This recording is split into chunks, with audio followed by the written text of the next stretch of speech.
os versículos de 1 a 3, é um texto bastante conhecido de todos, né?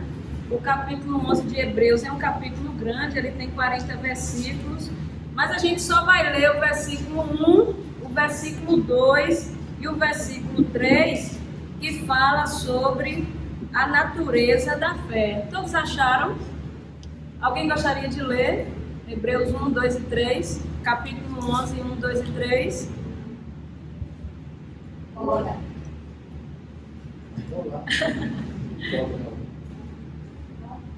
A fé é a certeza de coisas que se esperam, a convicção que faz que sim não creio, pois pela fé sentidos obtiveram bom testemunho. Pela fé entendemos que foi o universo formado pela palavra de Deus, de maneira que o invisível veio a existir das coisas que não aconteceram. Isso, então esse é um texto bem conhecido de todos, né? Que fala sobre a natureza da fé, e aquela afirmação ali todo mundo já conhece, né? Que a fé é o fundamento da vida cristã, e a fé também é o fundamento dos meios pelos quais todas as coisas invisíveis são testadas. A gente sabe disso, acabou de ler aqui. E o conceito bíblico de fé aqui nesse contexto, né? Que vem da palavra grega pistem, que o verbo vem de não sei o quê, aí, mas o contexto bíblico de fé acaba envolvendo convicções, mas o contexto bíblico de fé envolve confiança, envolve fidelidade. O contexto bíblico de fé, quando a gente tem a oportunidade de pesquisar, envolve obediência. O contexto bíblico de fé envolve coragem, até quando a gente lê o livro de Hebreus, a gente tem a oportunidade de ver isso. O contexto bíblico de fé envolve perseverança. Então, para nós que somos cristãos, de fato, assim, sem sombra de dúvida, a fé funciona para nós como um alicerce sólido. Aquele alicerce sólido que vai sustentar qualquer coisa que faça a vida digna de ser vivida. Então, a gente entende também que é por meio da fé que verdades são compreendidas, né? Nós cremos assim, que por meio da fé, verdades também podem ser compreendidas. Então, hoje, se por um lado, se por um lado, a gente acaba vivendo em uma sociedade que dispensa cada vez mais a fé, é o que a gente vê. Por outro lado, também a gente reconhece que nos dias de hoje, a fé nunca foi tão requerida para o viver obediente, para o viver perseverante. Então, a gente vive a sociedade hoje em que alguns, ou a maioria, não sei, estatisticamente falando, dispensam cada vez mais a fé. Mas também, por outro lado, a gente reconhece que a fé se tornou necessária, né? E nunca foi tão requerida para o viver obediente, para o viver perseverante, como a gente percebe nos dias de hoje. E aí, alguns acabam argumentando, que a fé cristã, ela é uma crença sem evidências, né? Outros definem a fé cristã como sendo uma crença cega. E ainda aqueles que definem a fé cristã como sendo uma crença desprovida de inteligência. Então, nós sabemos que todas essas definições, na verdade, são enganosas, né? Não tem como a gente achar que há razão nesse tipo de afirmação. Então, a fé cristã é uma fé sem evidências? Com certeza não. A fé cristã é uma fé cega? Não, com certeza não. A fé cristã é uma fé desprovida, é uma crença desprovida de inteligência? Também, com certeza não. E aí eu gostaria que os irmãos abrissem a Bíblia em Salmos 19, que é um texto bem conhecido, né, da igreja, e que eu gosto muito, até comentei com o Rogério, né, Rogério? Eu gosto muito do Salmo 19, até falei com ele, né? O Salmo 19 é um salmo bem bonito, mas nós não vamos ler o salmo inteiro. Nós vamos ler apenas os 6 primeiros versículos. Eu coloquei ali a Nova Tradução na linguagem de hoje, mas se alguém tiver uma versão diferente dessa, pode ler, certo? Salmos 19, versículos de 1 até o 6. Alguém gostaria de ler? Pode ficar à vontade. Uma versão diferente dessa.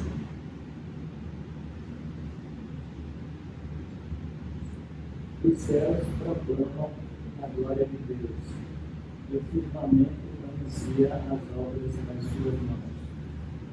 Um dia expulsa a outro dia, e uma noite revela conhecimento a outra noite. Não há linguagem nem há palavras, e deles não se ouve um som. No entanto, por toda a terra se faz ouvir a sua voz, e as suas palavras até os confins do mundo. Aí pôs uma tenda para o sol, o qual, como noivo que sai dos seus aposentos, se regozija como herói a percorrer o seu caminho. Sentia uma extremidade dos céus e até a outra vai o seu percurso, e nada foge ao seu padrão. Então é um salmo bem bonito, né? E ele fala, é um salmo de sabedoria também, onde celebra a palavra de Deus no contexto da criação. É um salmo conhecido. E os versículos de 1 a 6 celebram, na verdade, a grandeza da criação de Deus, né? O salmista Davi fala que toda a criação revela a glória e a majestade de Deus. Então, da mesma forma, irmãos, que um artista, né? Um artista famoso, um artista renomado, ele é reconhecido por sua obra. Por exemplo, quando a gente tem a oportunidade de contemplar o quadro de Mona Lisa, a gente vai dizer assim: esse quadro é de autoria de Leonardo da Vinci, né? Então, por mais que eu goste de Tiago, por mais que eu goste de Rogério, de Sérgio, eu não posso dizer, olha, eu contemplo lá a arte e eu vou dizer, esse quadro é de autoria de Rogério. Não dá. Por mais que eu goste de Rogério, né? Quando a gente olha lá o quadro Abaporu, inclusive lá em casa tem uma foto, eu mandei fazer a moldura, acho bem bonito aquele quadro, e coloquei lá na cozinha. Então, quando a gente olha para ali, eu falo assim, eu reconheço essa obra. Ela é de Tarsila do Amaral. Por mais que eu goste de Rose, eu não posso olhar para o quadro Abaporu, eu vou dizer, olha, reconheço, essa obra é sua, Rose. Então, quando, na verdade, a gente tem a oportunidade de ler, por exemplo, entre outros, mas esses salmos aqui, como eu falei, Rogério, é um salmo que eu gosto muito e que chama muito a minha atenção. O Salmo 19, versículos de 1 a 6, o que a gente percebe aqui? A gente percebe que da mesma forma que um artista renomado, um artista famoso, ele é reconhecido por sua obra, Deus, ele se revela a nós também pela beleza e a grandeza da sua criação. E a gente não pode negar o grande Criador. Da mesma forma que eu olho o quadro Abaporu e eu não posso negar que aquela obra é de autoria de Tarsila do Amaral, eu não posso simplesmente dizer essa obra é de Rose. Da mesma forma que eu olho para um quadro de um artista famoso e eu não posso atribuir aquela obra a outro autor, porque não tem como fazer isso. Tem gente que se apropria da obra do outro, isso é plágio e que é crime. Da mesma forma que eu não posso fazer isso, então eu não posso negar o grande Criador que existe, né? Então, quando eu leio esses salmos, eu me lembro de uma frase que eu ouvi, de que a glória de Deus, a majestade de Deus é sua assinatura no mundo. Sua assinatura no mundo que foi criado por Ele e que pertence a Ele. Então, se a glória de Deus é a assinatura do próprio Deus que criou o mundo que pertence a Ele e que foi criado por Ele, eu não posso atribuir isso aí, eu não posso negar esse grande Criador. Então, quando a gente tem a oportunidade, por exemplo, na nova tradução da linguagem de hoje, diz assim, o céu anuncia a glória de Deus, um pouquinho diferente da que Sérgio leu, né? E nos mostra aquilo que suas mãos fizeram. A glória de Deus é a sua assinatura no mundo que foi criado por Ele. Cada dia fala dessa glória ao dia seguinte, cada noite repete isso a outra noite. Não há discurso, nem palavras, e não se ouve nenhum som. Por exemplo, Carmen não está aqui, mas Carmen gosta de acordar cedo, né? E às vezes Carmen posta umas fotos lá, 5 horas da manhã, caminhando aí à margem do São Francisco, e às vezes você se depara com o sol nascendo lindo, não se ouve nenhum som, mas você está vislumbrando ali a revelação de Deus, não é isso? Aí o texto diz: e as suas palavras alcançam a terra toda. Deus armou no céu uma barraca para o sol. O sol, ele sai dali todo alegre como um noivo, como um atleta ansioso para entrar numa corrida. O sol sai de um lado do céu e vai para o outro lado. Nada pode se esconder do seu calor. Então não tem como a gente negar, né? Não tem como a gente atribuir a glória de Deus a outro autor. Não tem como, assim como a gente reconhece os artistas famosos pela sua obra e também grandes escritores, assim como a gente reconhece pela sua obra, a gente também reconhece a glória de Deus pela assinatura que ele deixou no mundo. Então, quando eu leio esses salmos, na interpretação que eu faço, assim, poxa, então a gente, a partir de agora, não precisa propagar a ideia que é preciso preservar, que é preciso... Não é essa a ideia, não é? Quando, assim, a beleza de Deus, né, a beleza da glória de Deus, ela deve fazer com que todos prestem culto ao Criador e não à criação. Então, eu posso contemplar a natureza, né? Os pesquisadores estudam os ecossistemas, os pesquisadores estudam a biodiversidade, né? A NASA pesquisa os outros planetas e todos vislumbram a revelação de Deus, não tem como negar, não é isso? E essa beleza que é contemplada por todos, como diz o salmista aqui, ela deve fazer com que cada um preste culto ao Criador e não à criação. Mas ainda assim, a gente precisa ensinar as nossas crianças sobre educação ambiental. Não significa dizer que o fato de reconhecer que precisamos prestar culto ao Criador e não à criação, a gente vá destruir o ambiente. Não, a gente precisa cuidar do ambiente, sim. Precisa preservar, sim. Precisa falar sobre educação ambiental nas escolas, sim. Precisa pesquisar para conhecer, para preservar, sim. Mas o que a gente não pode esquecer é que a beleza, né, a revelação de Deus, ela deve fazer com que cada um de nós preste culto ao Criador e não à criação, né? Porque às vezes a gente percebe um pouco diferente isso. E outro texto bastante interessante, nesse contexto que a gente está falando sobre uma crença sem evidências para alguns, é o texto de Romanos 1, versículo 20, que na nova tradução da linguagem de hoje diz assim: desde que Deus criou o mundo, as suas qualidades invisíveis, isto é, o seu poder eterno e a sua natureza divina, têm sido vistas claramente. Os seres humanos podem ver tudo isso nas coisas que Deus tem feito e, portanto, eles não têm desculpa nenhuma. Eu sei que em outras traduções está um pouquinho diferente, né? Não sei se alguém quiser ler, mas quando a gente tem a oportunidade de ler Romanos 1, versículo 20, o que é que a gente percebe aqui? Que Deus ele se revelou não apenas na história, mas que Deus se revelou também na beleza e na criação do mundo.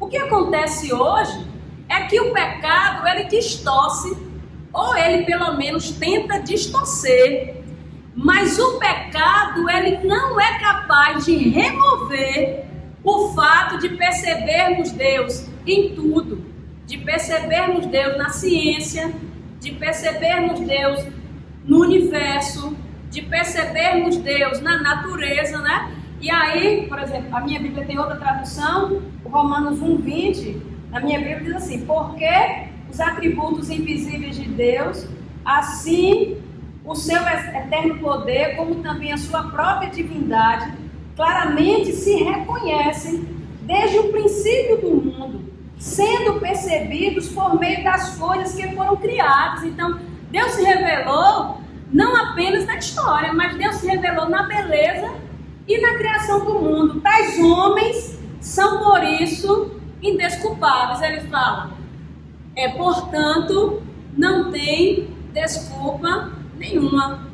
E aí, voltando àquela pergunta, né? A fé cristã é uma crença com evidências. As evidências, elas existem, não só aqui em relação a esses textos, mas se a gente fizer uma análise mais sistemática, as evidências, elas existem de fato, e nós acreditamos em todas elas, né? A fé cristã não é uma crença cega. Então, nós cristãos não somos marionetes.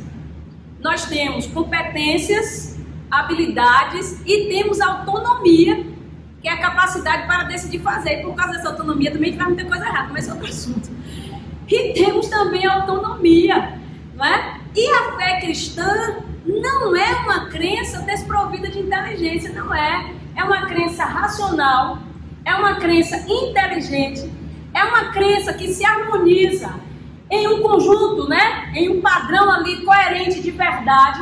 Então a fé cristã não é cega, não é burra, não é idiota, não eram essas palavras que eu tinha separado, mas não é uma crença desprovida de evidências, ao contrário, né? Quando a gente tem a oportunidade, não apenas de vislumbrar a natureza, mas quando a gente tem a oportunidade de estudar sistematicamente qualquer coisa dentro da ciência, a gente percebe Deus. Então, o pecado, ele pode até distorcer essa concepção, mas ele não pode remover a possibilidade de, por meio da fé, enxergarmos Deus em todas as áreas, na engenharia, na biologia, na pedagogia, na física, na psicologia, não é isso? Na matemática, e aí vai embora. Alguém quer tecer algum comentário? Falar algo? Pode ficar à vontade, né? Bom, então, alguns, eles argumentam que a ciência não pode explicar a fé. Alguns argumentam isso, né? A ciência não pode explicar a fé. E Paulo, ele também disse que a fé é considerada o quê? Loucura para o mundo. A gente vai ver esse texto, que é um texto bem conhecido de todos, né? Que é 1 Coríntios, capítulo 1, versículos 20 e 21. 1 Coríntios 1, versículos 20 e 21. Se alguém quiser ler, pode ficar à vontade, tá? 1 Coríntios 1, versículos 20 e 21. Onde está o sábio? Onde está o erudito? Onde está o questionador da história? Acaso tornou Deus louca a sabedoria deste mundo? Visto que na sabedoria de Deus, o mundo não conheceu por meio da sabedoria humana. Agradou a Deus salvar aqueles que creem por meio da loucura da pregação. Isso. Então, o que está acontecendo aqui nesse contexto? Então, a gente tinha ali a sociedade de Corinto, que estava multifacetada, com as suas ideias, né? Líderes, filósofos, pensadores, e toda essa influência entrou aonde? Na igreja. E aí, parece que a natureza humana gosta de seguir pessoas. Rebeca é psicóloga, né, Rebeca? Rebeca entende desse assunto. Então, parece, irmãos, que a natureza humana gosta de seguir pessoas. Pessoas que são carismáticas, pessoas que são inteligentes, pessoas que são influentes, pessoas que são famosas, né? Pessoas brilhantes. Isso aconteceu lá na comunidade de Corinto e acontece também nos nossos dias. Então, a Bíblia, quando a gente tem a oportunidade de ler esse texto, não significa dizer que a palavra de Deus se opõe ao sábio. Não significa dizer que a palavra de Deus se opõe ao filósofo. Não significa, né, na versão falou erudito, alguém leu aí, não se opõe ao pensador. A palavra de Deus não se opõe à ciência. A palavra de Deus não se opõe a nada disso. O que acontece é que a gente vê aqui no texto que a gente leu que Paulo acabou introduzindo aqui um contraste entre o poder do evangelho e a fraqueza da sabedoria humana.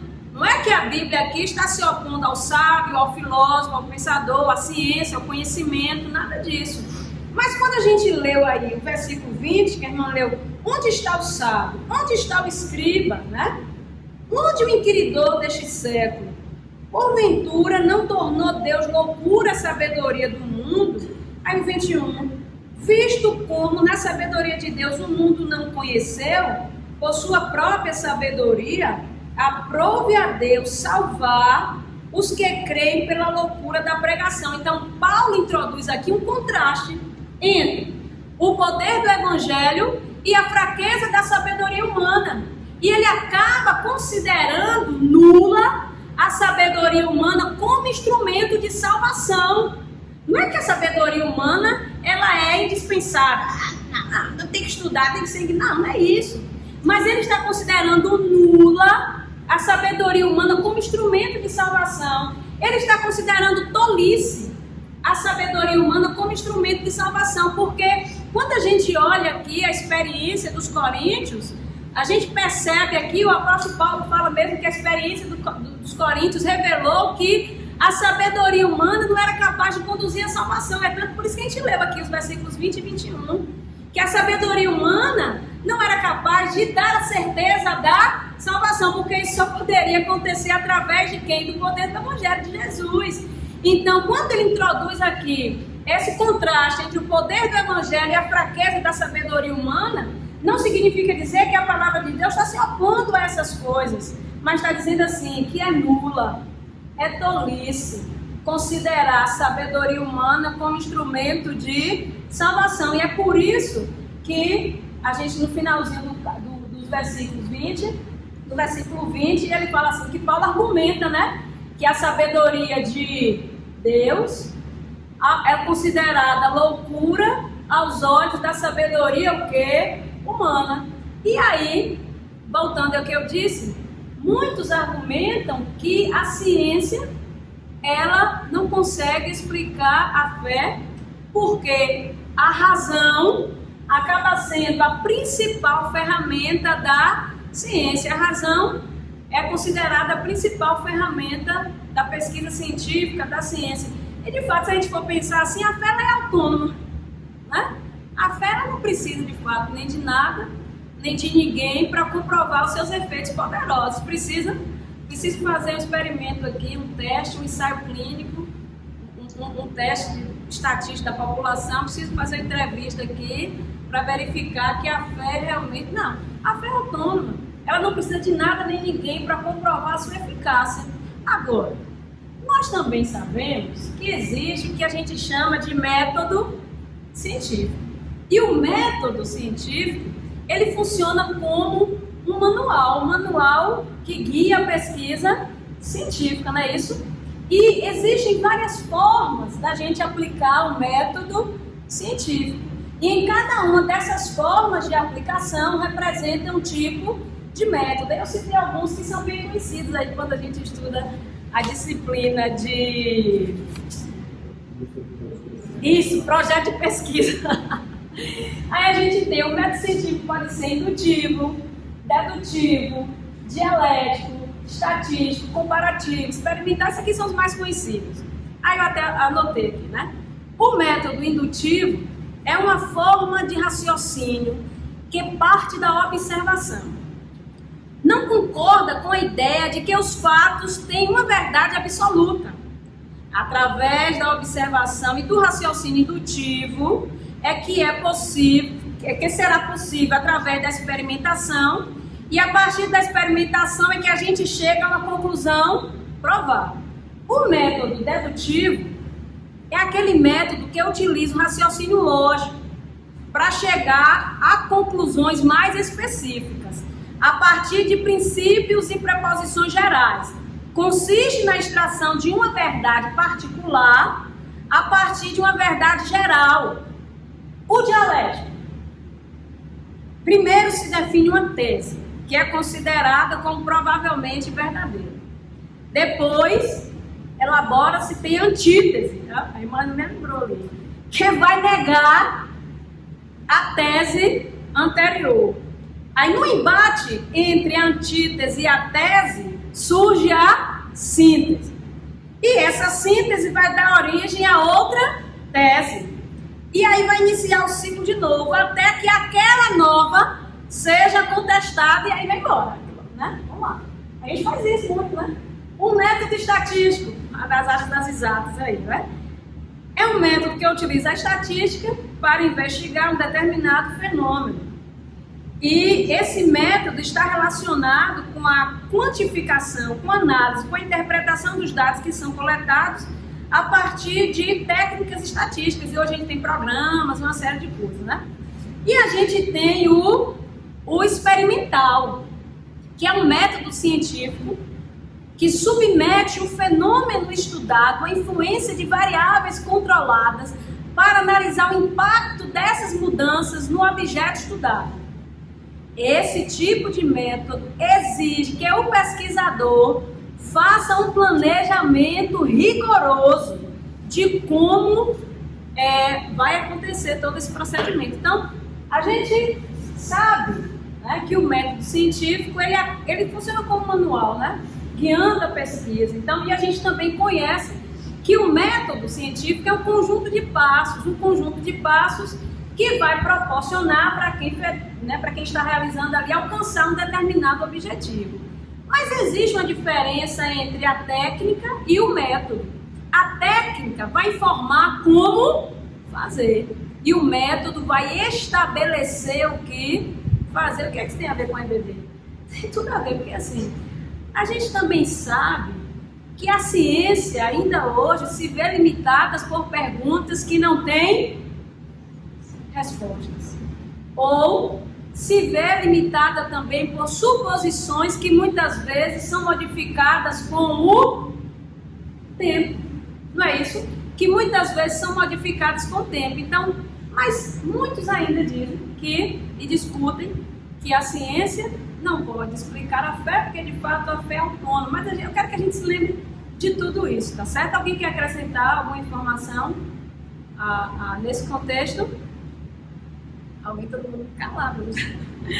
E aí, considerando o que eu disse no slide anterior, Pedro, né, o apóstolo Pedro, aqui, ele na primeira epístola de Pedro 3,15, ele exorta ali aos cristãos, não nesse contexto de ciência, né, irmão?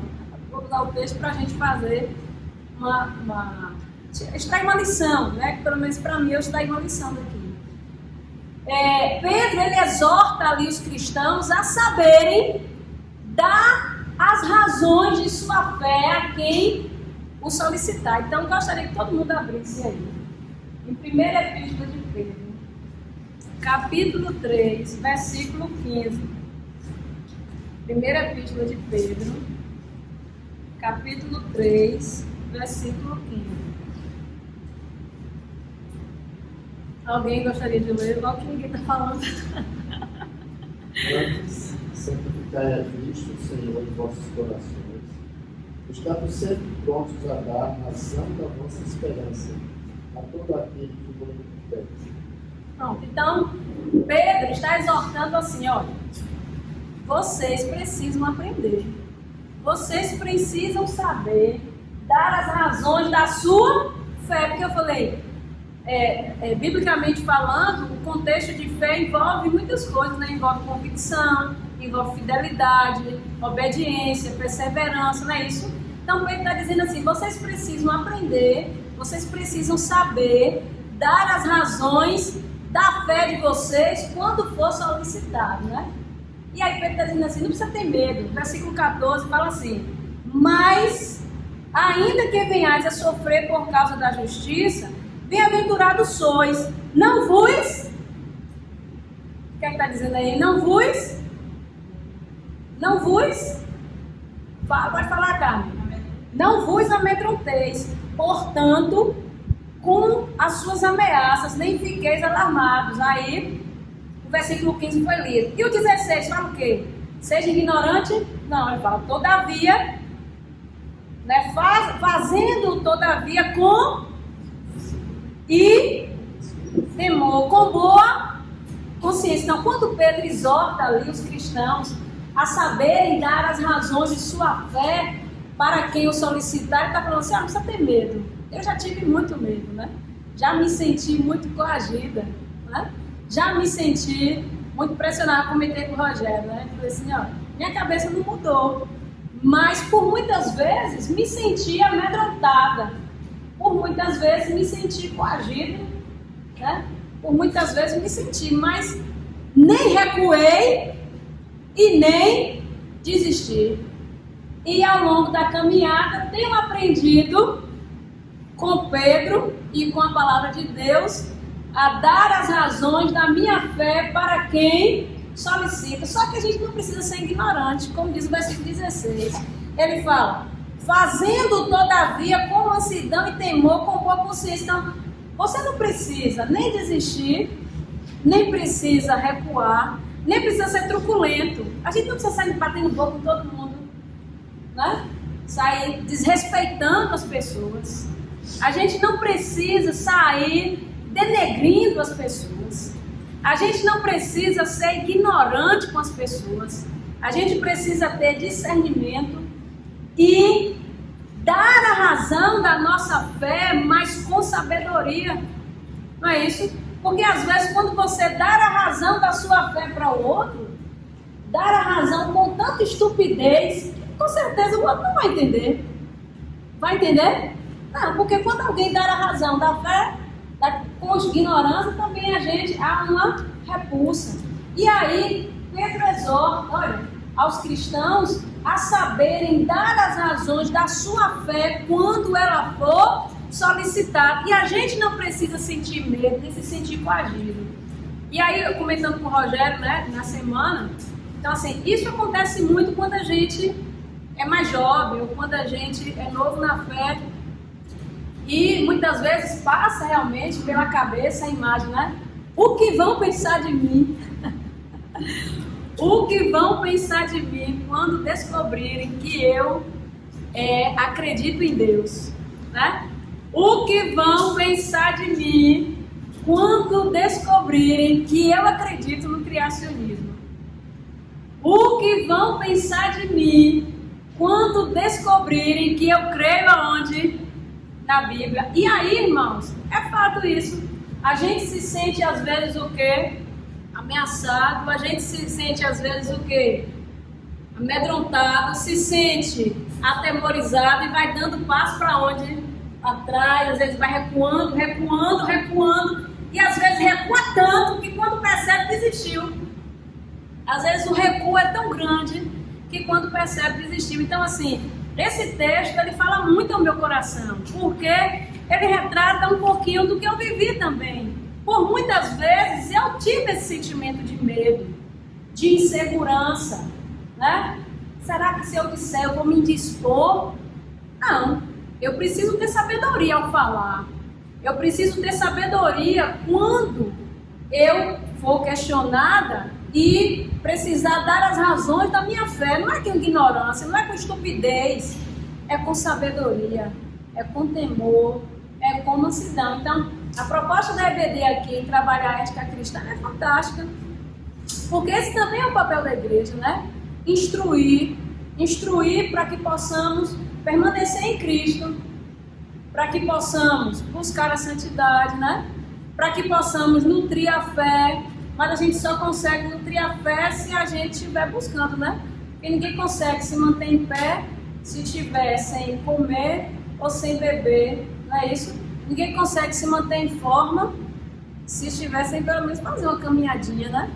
E aí a gente precisa também nutrir a fé. Então, essa proposta da EBD de trabalhar temas que a gente acaba convivendo, né? Lidando no nosso dia a dia, no trabalho, em casa, com a família.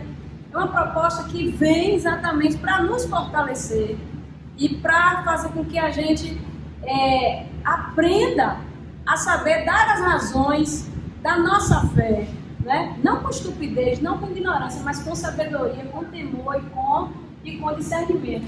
Existem algumas frases aí que a gente encontra, como por exemplo, nenhum cientista capaz, todos os cientistas não aderem a mitos religiosos, né? Outras assim, cientistas, pesquisadores não acreditam em Deus. Deixa essas frases assim, né? Ou que cientificamente Deus não existe, isso foi comprovado pela ciência. Então, muitas vezes, né, quando você pega alguém mais novo na fé, ou um jovem que entra na universidade, então, toda essa discussão, toda essa polêmica, muitas vezes amedronta de fato, né? Mas a gente precisa permanecer em Cristo e nutrir a fé, porque isso não tem nada a ver com cegueira. Dar as razões da nossa fé a quem solicita não tem nada a ver com cegueira, tem a ver com valores, que é o que o Rogério falou na primeira lição.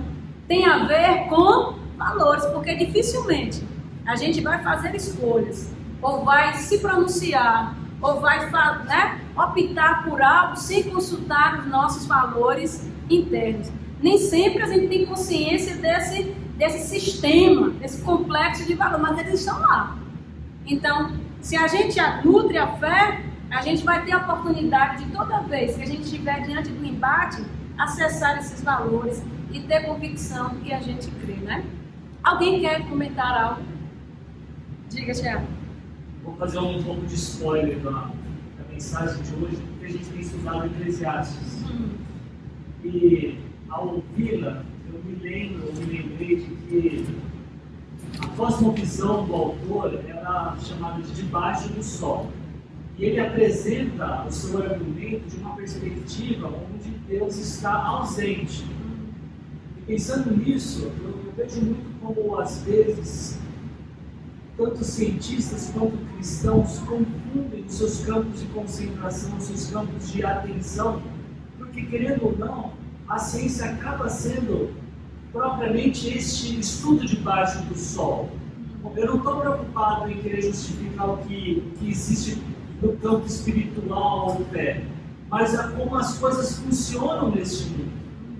E quando você, uma proposta ou uma metodologia que é boa, mas ela se concentra no debaixo do sol e quer tentar enxergar o que está acima do sol, você não faz isso direito, porque a ferramenta não proporciona isso direito. Hoje, por exemplo, a gente vai ver dois argumentos do autor em dizer a sabedoria é insuficiente para dar significado à vida. E o segundo, os prazeres são insuficientes para darem significado à vida. Então, onde ele olha isso? Da perspectiva de baixo do sol. Porque quando adiciona Deus, é essa história que a gente está vendo. É uma outra dimensão onde os cristãos podem desfrutar. Exatamente. Mas aí você vê que ele usa a razão, né? A razão. Ele está colocando as coisas no lugar. Por isso que a fé cristã é racional. E Freud vem e diz que no prazer é que você tem as respostas. Né? O ser humano gira em relação ao prazer. Ele reage ou age em função disso. Mas vem o autor de Eclesiastes diz que ele não é suficiente para responder. E a gente entende assim. Né? Paulo, ele usa a razão o tempo inteiro. Né? Assim, foi impressionante. A gente, no ano passado, teve o privilégio de visitar Corinto e Atenas. Lá na Areópago, onde Paulo pegou, ele pega o Deus desconhecido, porque havia todo um contexto daquilo ali. Não era só o fato de ter um Deus desconhecido. Porque o grego, ele usa a mitologia, que até ele brinca, né? Assim, não sabe o que é verdade do mito e do que é história, né? Porque ele usa a mitologia para transcrever um pouco do que aconteceu, né? Então ele usa a razão ali, né? Não é nada incoerente, né? Mas a fé é algo muito maior. É isso, muito maior. Mas trazendo para esse âmbito de fato, ela é racional, ela é coerente e ela é inteligente. Acho que só para me deixar dúvida, não é que existe uma dualidade entre a física e fé. É que a fé para o cristão incorpora isso. A questão física. Ou seja, o metafísico, o físico está dentro do metafísico. Sim. O espiritual está maior do que o físico. E o físico acaba sendo manifestações espirituais. Sim. Só que o cristão, conhecedor dessa verdade espiritual, consegue enxergar isso, consegue enxergar que esses corpos aqui não são somente aglomerados de células ambulantes, mas que possuem almas, e que possuem relacionamento com esse Criador, que é Deus. Isso. E é o que o Tiago colocou, porque às vezes é uma distorção nessa compreensão, não é? Não no meio cristão, mas há uma distorção dessa compreensão, especialmente no meio secular.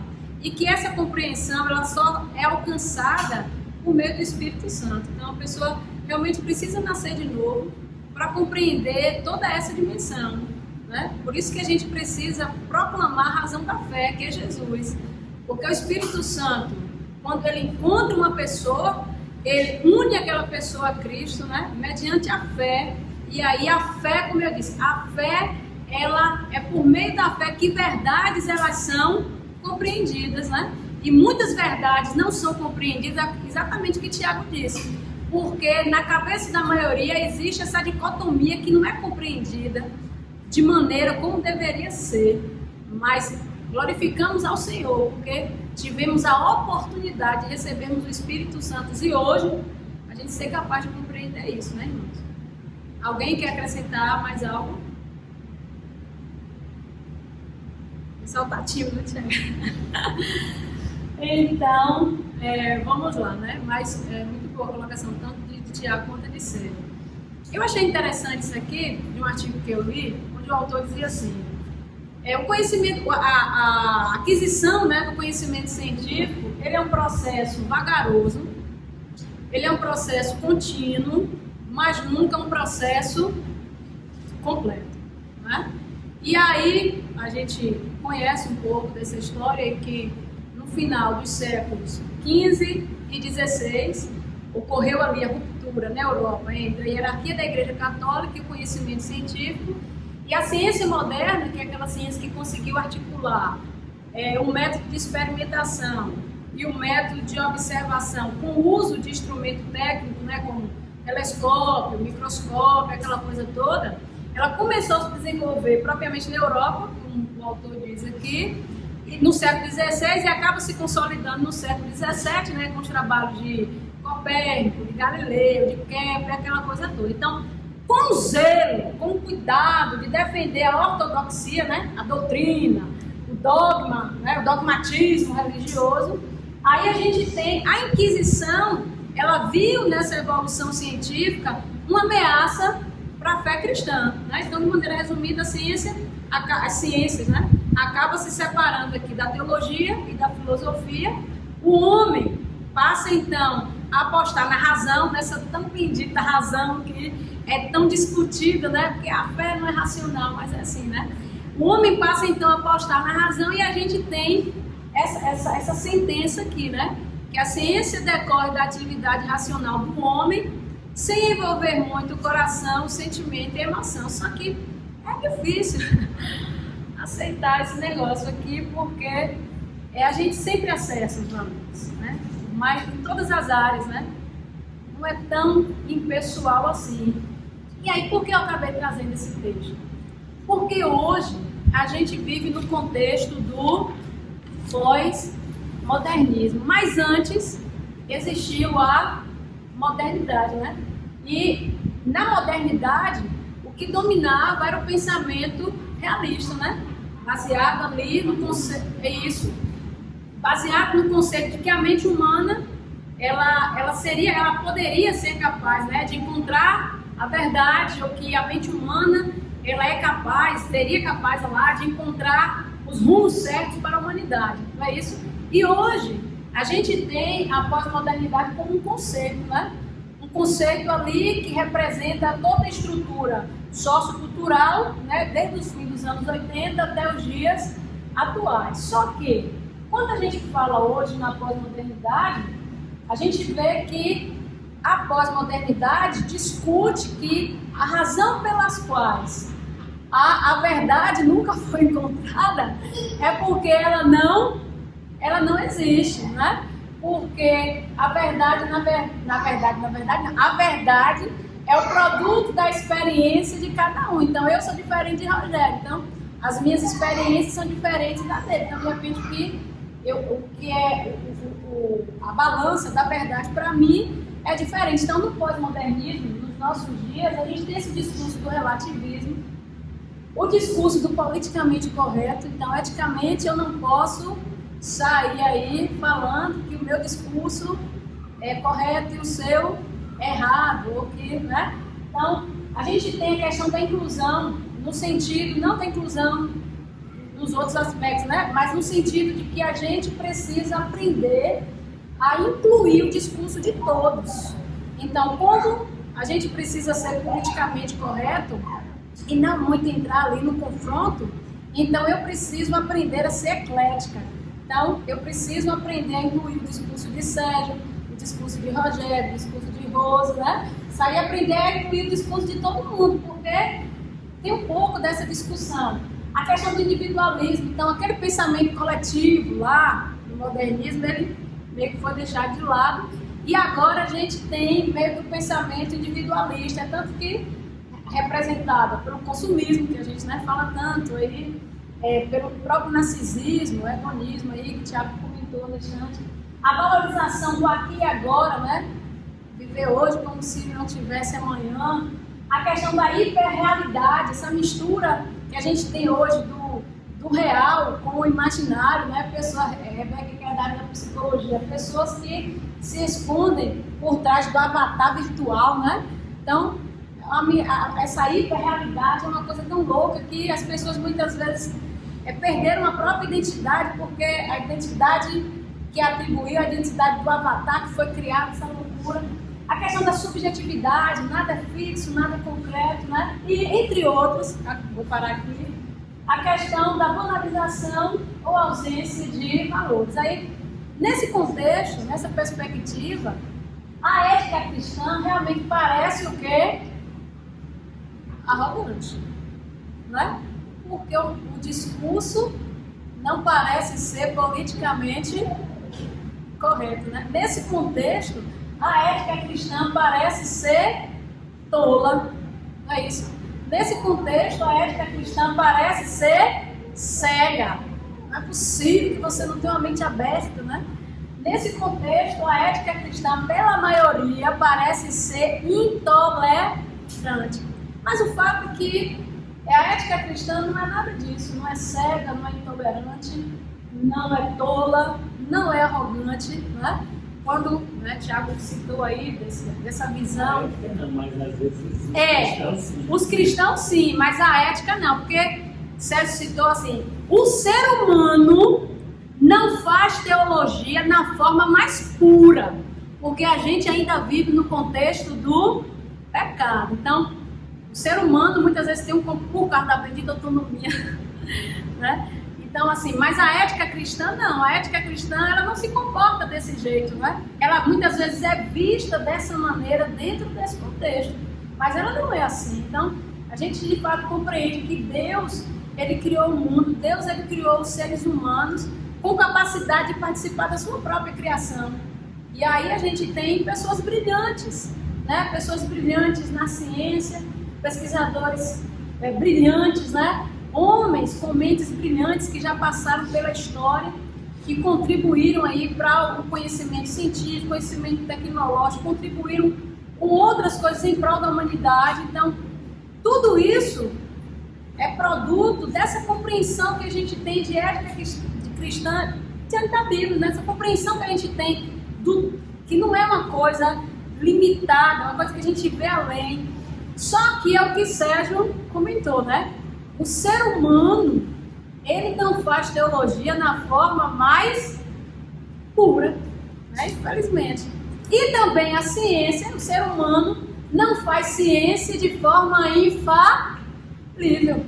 Nem o ser humano faz ciência de forma infalível, nem o ser humano também consegue fazer teologia da forma mais pura, porque a gente ainda vive no contexto do pecado. Então, existem limitações que são intrínsecas ao ser humano, que é o que Tiago falou, né? Existem coisas que realmente não são compreendidas, estão fora do alcance, não é isso? E muitas vezes essas limitações é que levam a toda essa discussão e muitas vezes geram um temor, né? E muitos acabam recuando, desistindo, muitos acabam no caminho aderindo, né? E não permanecendo em Cristo, né? E não nutrindo a fé. E então, quando a gente fala em ciência e fé, é um pouquinho do que o Tiago falou, mas eu costumo dizer que ciência e fé, né, são revelações do mesmo autor, né, com acessos diferentes e com propósitos diferentes, mas são revelações do mesmo autor. E na minha concepção, irmãos, assim, a gente vive hoje uma realidade onde o discernimento ele é tão importante quanto a obediência. Porque Deus tem colocado a igreja que sou eu e você, em lugares diferentes. E a igreja que sou eu e você, a gente precisa saber dar as razões da nossa fé. Nem sempre é tão simples assim. Nem sempre é tão simples. Mas a gente precisa orar e pedir a Deus discernimento para saber dar as razões da nossa fé com temor, com brandura, porque a nossa função vai muito mais além do que dar apenas a razão da nossa fé, né? É dizer que a razão da nossa fé é a esperança para a humanidade, né? Então, assim, na semana conversando com o Rogério, né, a gente comentou algumas coisas e ao longo da minha vida, assim, eu passei altos e baixos, mas nunca desisti, nem nunca recuei. Nem sempre é fácil. Você não é partir para o confronto, porque essa não é a palavra correta, mas a gente sempre aprende, né? Todos os dias a gente aprende a permanecer em Cristo, porque esse também é um processo, né? Aprende a nutrir a fé e aprende a dar as razões da fé no meio acadêmico, entre os alunos, né? Porque a nossa esperança está em Cristo e que o Senhor continue nos ajudando, nos auxiliando e nos fortalecendo, né?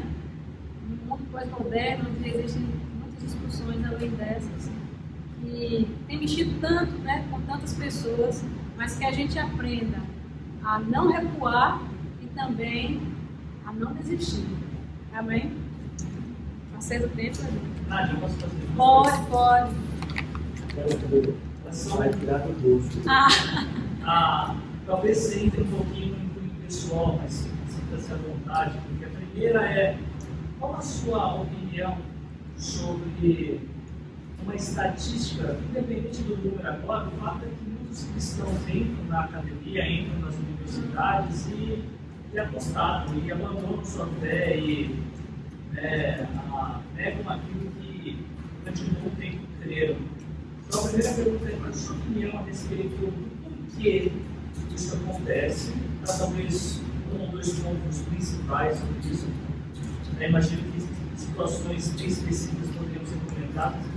E a segunda seria, agora, do seu ponto de vista, enquanto docente, qual a maior dificuldade você poderia compartilhar enquanto uma docente, mas também cristã, tem no meio onde é bastante adversário à fé? Mas a maior dificuldade é assim, porque embora a gente costuma dizer que é laico, né? O Estado é laico, essa coisa toda, mas no mundo acadêmico nunca é. Nunca é. Né? E aí, nesse contexto que a gente vive hoje, do pós-modernismo, onde a gente discute especialmente a inclusão, então, a maior dificuldade é a gente, assim, no meu caso, né, que eu encontro, é dentro desse contexto, você falar de Jesus nessa perspectiva e ser compreendida nessa perspectiva. Não sei se você me fez entendida. Porque, às vezes, soa mesmo assim, como algo tolo. Tá entendendo? E, às vezes, por não estar nessa posição do tolo, a gente acaba se sentindo um pouco receosa e, às vezes, nem sempre avança. Às vezes, recua mais do que avança. Você até exemplificar o que você está falando? Pode. Assim, eu imagino que eu entendi. Eu vou dizer para ver se todos se entenderam. Sim. Então, vamos supor que você encontra vou colocar dessa forma, tá? Me perguntando. Você percebe que seus alunos têm uma compreensão da sexualidade de uma forma diferente da ética cristã. E se você fala de Jesus, você já ganha um rótulo, por exemplo, de homofóbico. Isso. E isso te faz tola, te faz ignorante, te faz muitas coisas que a pessoa não está entendendo. Isso me segrega. Isso. É isso que você está dizendo, por exemplo. Nesse contexto. Okay. Então, você acho que essa... um rótulo por simplesmente mencionar sobre isso. Então assim, e a gente vê que, porque todos têm a oportunidade de falarem a sua fé, mas na academia não é bem assim, não funciona muito desse jeito. E às vezes acho que acontece também, se você é um excelente profissional, excelente pesquisador numa área, até conferência, mas o fato de você se posicionar como cristã descredibiliza um pouco no trabalho que você exerce. E aí eu acho que isso tem esse receio mesmo, assim, de se posicionar em algumas situações. Acho que essa é uma das maiores dificuldades, assim, que eu percebo, né? Uma das maiores dificuldades que eu percebo. Pergunta de boca. Era de opinião pessoal sua. Por que adolescentes e jovens entram na faculdade e abandonam a sua vida? Eu acho que porque acaba chegando assim com pouca maturidade espiritual, sabe, Thiago? Eu acho que passa um pouco por esse crivo, assim, sabe? Porque acaba vivenciando situações que, por falta do conhecimento mesmo, assim, da certeza. Então, o novo, a matriz nova, então não existe muitas vezes uma matriz já solidificada aqui embaixo. Então, aparece uma matriz nova. Então, quando você já tem uma matriz solidificada aqui, aparece uma matriz nova, aquilo que tiver de acordo vai encaixar. Aquilo que não tiver ali, a matriz vai destoar e você vai ter como. Mas, às vezes você chega sem nada aqui. Aí chega a matriz aqui, a matriz que chega é a que fica. E às vezes assim, a matriz que é uma matriz rasa ou informação. Então, essa é a percepção que eu tenho, né? É bem interessante essa resposta, porque muitos falariam que é a pressão. A pressão sempre existe. Ela sempre vai ter. Vai existir. Mas se você tiver uma boa base, você consegue superar. Qualquer forma da vida, né? Exatamente. Eu posso dar um testemunho meu. Eu, quando entrei na faculdade, eu não balançava. Eu orava assim, Deus, não estou acreditando mais não. Mas orar. Orava, né? Pelo menos. Porque é essa quebra ali. Tá? Às vezes coisa é como se fosse a inocência que se perde. Exato. Você chega lá, que o Jonas. Até ali você acreditava que é um grande peixe, né? Então, é em cima desses pontos que não vai ser quebrado, né? Então, aí, né? Não é, eu acho que você deu mais perfeito, né? Acho que a igreja teria que ter preparado e deve preparar antes, porque... Deixa então, vou concluir com isso, eu vou orar, depois eu peço para você, mas antes é o seguinte, o que eu queria falar com você agora enquanto igreja, é que o nosso ambiente de igreja não tivesse medo de receber perguntas. Que aqui fosse um lugar aberto para que a pergunta que fosse feita nós tentássemos responder. Não é porque na igreja eu não posso falar sobre sexo, porque na igreja eu não posso falar sobre XY. Exatamente. Ou esses desafios pessoais. Poxa, como assim um grande peixe? O cara fica lá 3 dias. Não pode, a gente não pode. Isso é pergunta que você faz lá. Ou pergunta, não, isso é para o seu pai e para sua mãe. Nós não podemos ter medo de perguntas. Porque senão vai chegar lá na universidade, onde lá não tem medo mesmo, e você não vai ter as respostas que você não construiu durante o tempo que você poderia ter construído. Então, Nádia, obrigado pela oportunidade de estar conosco, mas eu queria orar especificamente. Rogério, eu pedi para que você orasse. Eu sei que aqui você, na posição de docente, Daniele, você tem essa posição de docente, Sérgio, eu acho que você também tem isso, mais alguém aqui no nosso meio está dentro de uma posição de professor num contexto universitário. Eu sei de vocês três. E tendo isso em mente, Rogério, queria muito que a gente pudesse orar por nós enquanto igreja, mas também especificamente por eles, Sérgio, Nádia e Daniele, e aqueles do nosso meio, ou outros crentes que estão ali e possuem essa dificuldade em função desses valores do nosso momento histórico da humanidade. Pode ser? Deus, queremos agradecer ao Senhor por esse tempo que temos aqui, a palavra. Obrigado por nos fazer entender tudo que Deus fé, razão, ciência. Queremos te agradecer por podermos a cada dia testemunhar aquilo que temos aprendido do Senhor e nos ajuda a quem nos perguntar, a sabermos dizer o que cremos, exatamente o que cremos. Queremos que Deus pela nossa professora, as pessoas que estão tendo a oportunidade de estar em ambientes acadêmicos, que o Senhor dê sabedoria a cada um deles, para que no seu dia a dia eles possam, de alguma forma, testemunhar o Senhor com sabedoria, com mansidão, mas ainda assim, mostrando que são luz e, sendo luz, eles estão fazendo oposição a tudo que não tem o Senhor. Ajude a Deus e realmente nos ajude também, todos que são alunos, para que desde já tenham uma consciência de que precisam conhecer mais a tua palavra, para que em meio às pressões, às tentações e às oscilações eles possam permanecer firmes diante do Senhor e diante dos outros. E nós, como igreja Batista Fonte, igreja do Senhor, possamos preparar e sermos preparados para que realmente a tua palavra seja sempre firme e alicerçada nas nossas mentes e nos nossos corações. Muito obrigado, Senhor, por tudo, em nome de Jesus. Amém.